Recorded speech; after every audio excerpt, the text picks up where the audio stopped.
পানী পৰীক্ষাৰ পিছতে প্ৰমাণিত হ'ল প্ৰদূষণৰ তথ্য।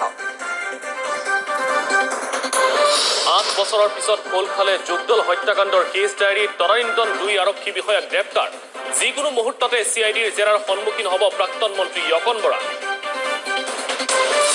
সাৰ্বভৌমত্বৰ দাবীৰ পৰা আঁতৰিল আলফা। জন্ম লগ্নৰ দাবী অবিহনে 15 ডিচেম্বৰত নতুন দিল্লীত আলোচনাপন্থী আলফাৰ ত্ৰিপাক্ষিক বৈঠক। ৰাজনৈতিক অৰ্থনৈতিক দিশৰ লগতে খিলঞ্জীয়াৰ স্বাৰ্থ সুৰক্ষাত অধিক গুৰুত্ব। চুৰিৰে ডিঙি কাটি হত্যা কৰিছিল শ্বেতা আগৰৱালক। মাতৃ আৰু ভগ্নীৰে মিলি প্ৰেমিক গোবিন্দে জ্বলাই দিছিল শ্বেতাৰ মৃতদেহ। মৰণোত্তৰ পৰীক্ষাত ওলাইছে আন বহু ভয়ংকৰ তথ্য। NRC কেন্দ্ৰ কৰি ৰংজুলিৰ অসম মেঘালয় সীমান্তত নিশা উত্তপ্ত পৰিস্থিতি। মেঘালয়ৰ লোকে সীমান্তৰ পৰা খেদি পঠিয়ালে অৰ্ধশতাধিক অসমীয়া পৰিয়াল। অঞ্চলজুৰি তীব্ৰ উত্তেজনা।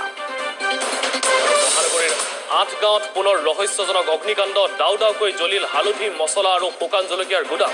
বীমাৰ ধনৰ লোভতে পৰিকল্পিতভাৱে জ্বলাই দিয়াৰ গুৰুতৰ অভিযোগ স্থানীয় লোকৰ।